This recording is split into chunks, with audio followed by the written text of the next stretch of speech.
प्रफुल्ल पटेल यांचे वडील म्हणजेच मनोहरभाई पटेल यांनी कशा रीतीने महामानव डॉक्टर बाबासाहेब आंबेडकर यांचा लोकसभेसाठी पराभव होईल म्हणून कोणकोणत्या रणनीत्या आखलेल्या होत्या याचा इतिहास आमच्याकडे आहे।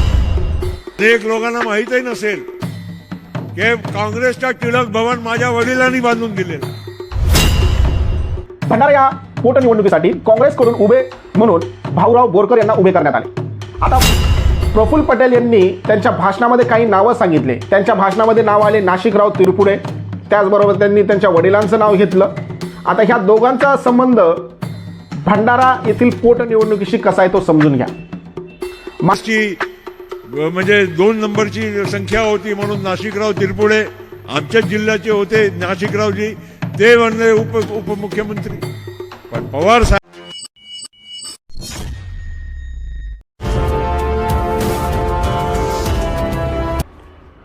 काल कर्जत या ठिकाणी राष्ट्रवादी काँग्रेस पार्टीचं अधिवेशन पार पडलं। या अधिवेशनामध्ये तमाम अशा दिग्गज नेत्यांनी भाषणबाजी केली। याच्यामध्ये प्रफुल्ल पटेल यांनी देखील भाषण केलं।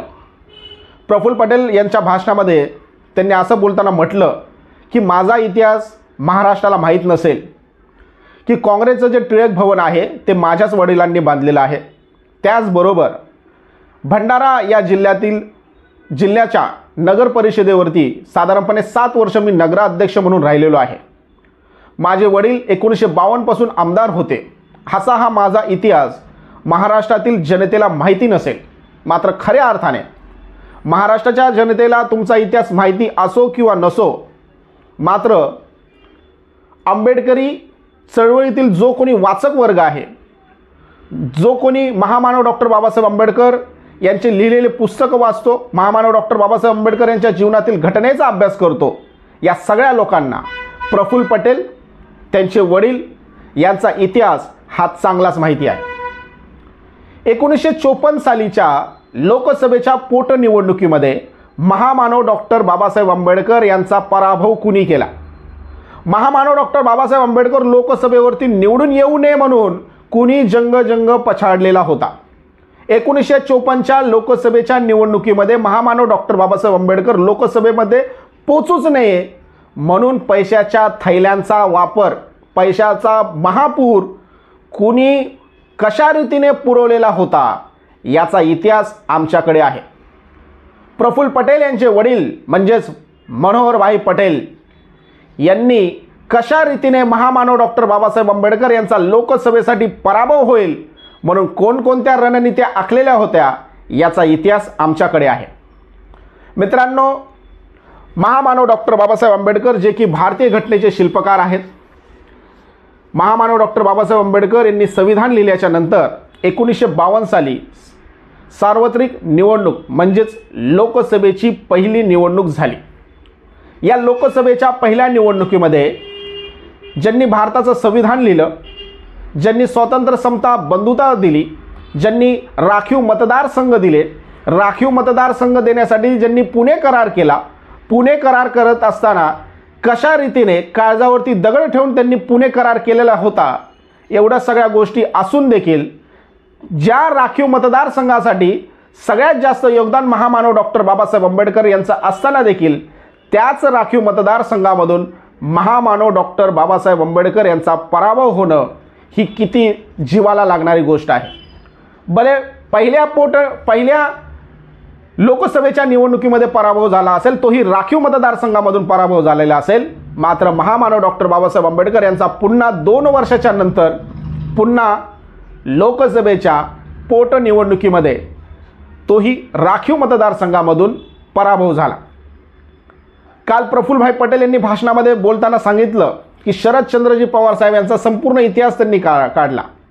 78 साली काय झालं, 68 साली काय झालं, 80च्या साली काय झालं, 90च्या साली काय झालं, 2004ला काय झालं, 2014ला काय झालं आणि आता आमची सत्ता कशी बसलेली आहे याचा संपूर्ण इतिहास त्यांनी मांडला।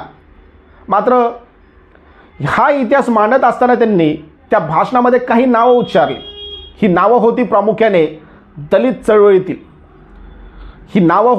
चळवळीतील भल्या मोठ्या नेत्यांची, ज्यांनी महामानव डॉक्टर बाबासाहेब आंबेडकर यांचा पराभव करण्यासाठी जंग पछाडलं, ज्यांनी महामानव डॉक्टर बाबासाहेब आंबेडकर यांचा पराभव होण्यासाठी रणनीती आखल्या, व्यूहरचना आखल्या, त्याच लोकांना काँग्रेसने आजपर्यंत कसं जोपासलेलं आहे याचा जरा इतिहास समजून घ्या. लोकसभेसाठी जेव्हा पहिली निवडणूक झाली, म्हणजे आज जसं राखीव मतदारसंघ असतात तसे राखीव मतदारसंघ हे पहिल्या लोकसभेच्या निवडणुकीमध्ये नव्हते. म्हणजे उदाहरण घ्यायचं झालं तर सोलापूर हा आज राखीव मतदारसंघ आहे. मात्र 1952 साली जेव्हा पहिली सार्वत्रिक निवडणूक झाली तेव्हा देखील सोलापूर हा राखीव मतदारसंघ होता. मात्र राखीव मतदारसंघामधून निवडणुका कशा व्हायच्या ते जरा नीट समजून घ्या. सोलापूर हा मतदारसंघ राखीव असल्यामुळे या राखीव मतदारसंघामधून एक उमेदवार निवडून यायचा. त्याचप्रमाणे जनरलमधून देखील एक उमेदवार हा सोलापूरमधूनच निवडून यायचा. मात्र सगळे अधिकार आणि हक्क मोठ्या प्रमाणात जर कुणाकडे असतील तर तो म्हणजे जनरलमधून जो उमेदवार निवडून येईल त्याच्याकडे असायचा, आणि राखीव मतदारसंघामधून जो उमेदवार निवडून येत होता त्याच्याकडे मात्र फक्त नाममात्र हक्क राहायचे. याच्यातील सगळ्यात मोठा हक्क आणि अधिकार जर कुणाला असेल तर तो म्हणजे जनरलमधून निवडून येणाऱ्या उमेदवाराला. त्यावेळी जे काही राखीव मतदारसंघ होते, या राखीव मतदारसंघामध्ये एकाच व्यक्तीला 2 मतं देण्याचा अधिकार होता.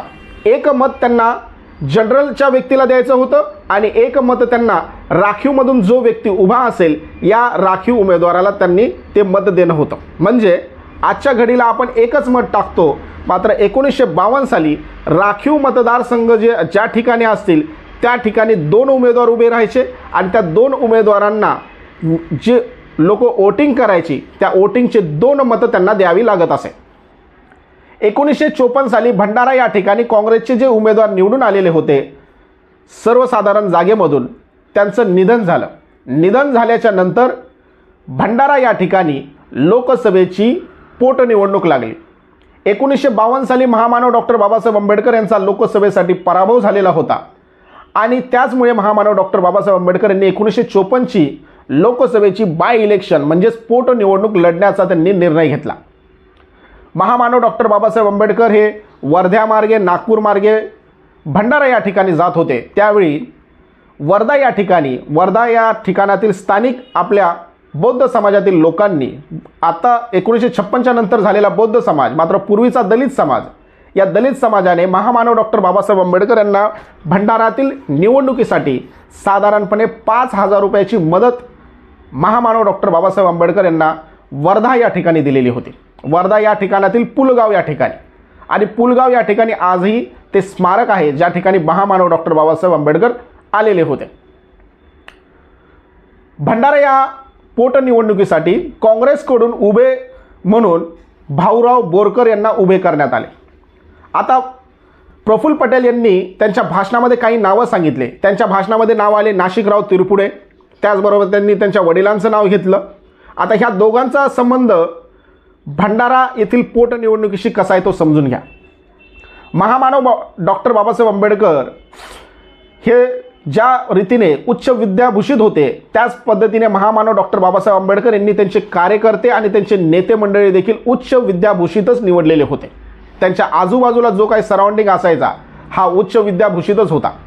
भाऊराव बोरकर हे महामानव डॉक्टर बाबासाहेब आंबेडकर यांच्यासोबत एकेकाळीचे सहकारी, आणि असंही म्हटलं जातं की भाऊराव बोरकर हे महामानव डॉक्टर बाबासाहेब आंबेडकर यांचे PA देखील होते. भाऊराव बोरकर यांना भंडारामधून उभे करण्यासाठी काँग्रेसने त्यावेळी काही पैशांचं लालच दिलेलं होतं आणि याच पैशाच्या लालचीवरती भाऊराव बोरकर हे महामानव डॉक्टर बाबासाहेब आंबेडकर यांच्या विरोधामध्ये उभे राहिले. त्याचबरोबर 1935 येवला या ठिकाणी महामानव डॉक्टर बाबासाहेब आंबेडकर यांनी धर्मांतराची घोषणा केलेली होती.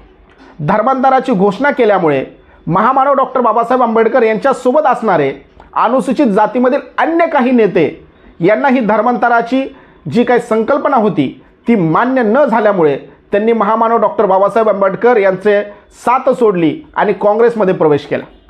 काँग्रेसमध्ये प्रवेश करून फक्त आणि फक्त महामानव डॉक्टर बाबासाहेब आंबेडकर यांना विरोधच करायचा.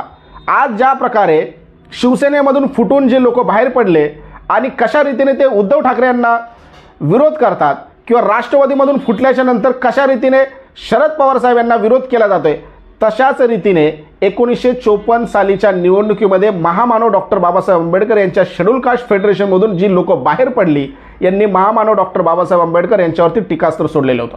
याच्यामध्ये नाशिकरावजी तिरपुडे होते। नाशिकरावजी तिरपुडे यांनी काँग्रेसचं साधारणपणे 1990 पर्यंत प्रतिनिधित्व केलेलं आहे। याच नाशिकरावजी तिरपुडे यांना काँग्रेसकडून भली मोठी अशी पदं दिलेली होती। भली मोठी बोलण्यापेक्षा उपमुख्यमंत्री पदापर्यंत नाशिकरावजी तिरपुडे यांना बसवण्यात आलेलं होतं। आता प्रफुल्ल पटेल यांच्या वडिलांचा किस्सा ऐकून घ्या। भंडारा या ठिकाणी प्रफुल्ल पटेल यांचे जे वडील आहेत यांचा खरा बिझनेस जर काय असेल पटेल फॅमिलीचा तर तो म्हणजे तंबाखूचा। तंबाखूचे भले मोठे व्यापारी हे प्रफुल्ल पटेल यांचे वडील जे होते, प्रफुल्ल पटेल यांचे जे आजोबा जे होते यांचा भला मोठा व्यवसाय आणि व्यापार हा भंडारा जिल्ह्यामध्ये होता।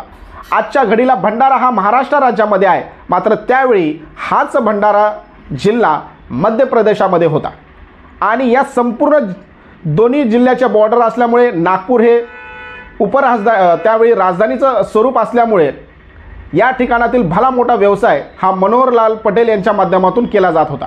महामानव डॉक्टर बाबासाहेब आंबेडकर ज्यावेळी भंडारा या ठिकाणी निवडणुकीला उभे राहिले त्यावेळी याच मनोहरभाई पटेल यांच्या माध्यमातून, कारण की एकतर त्यांच्याकडे टोबॅको म्हणजे तंबाखूचा भला मोठा व्यापार होता, या तंबाखूतून त्यांनी भले मोठे असे पैसे कमवलेले होते।